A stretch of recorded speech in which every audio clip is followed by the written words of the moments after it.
Community of Christ President Steve Vesey gave us these inspired words in section 163, paragraph 9 of the Doctrine and Covenants. Faithful disciples respond to an increasing awareness of the abundant generosity of God by sharing according to the desires of their hearts. Not by commandment or constraint, break free of the shackles of the conventional culture that mainly promotes self-serving interests. Give generously according to your true capacity. And what is our true capacity? When my wife Becky and I attended Tampa, Florida congregation, our daughters were often asked to receive the morning offering.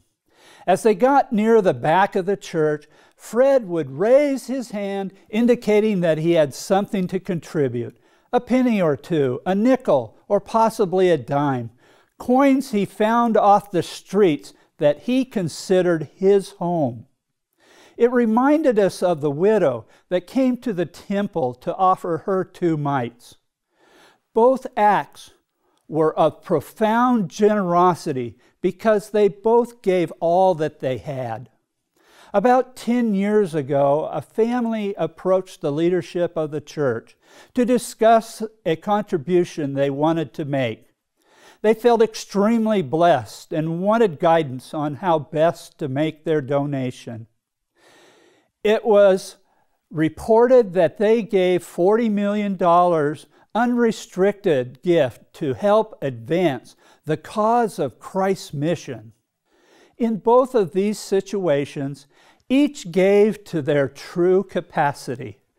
Most of us will fall somewhere in between these amounts.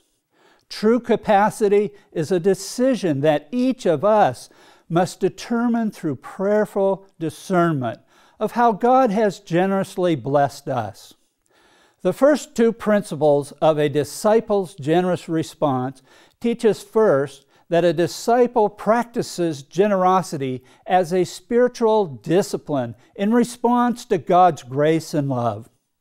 And second, that a disciple is faithful in response to Christ's ministry. Giving generously is a commandment outlined in the Old Testament scriptures.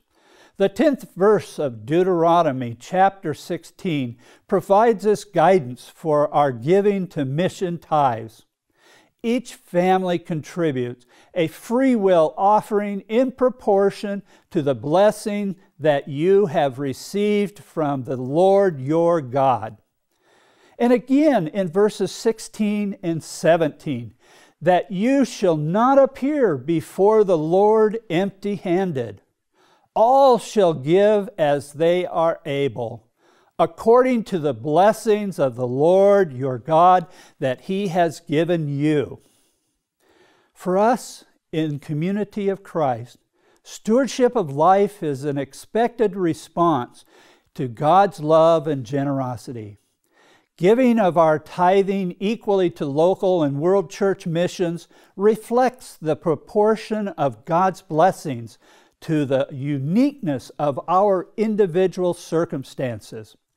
And from the words of counsel by President Vesey at the 2013 World Conference, we are challenged with tithing is a spiritual practice that demonstrates willingness to regularly offer every dimension of one's life to God. And remember, a basic discipleship principle is growing Christ's mission through both local and world mission tithes according to true capacity. So let each of us give generously, like Fred and the anonymous couple, according to God's blessings. And in the words of former presiding evangelist Danny Belrose, we are saddened only by the fact that we can't contribute more.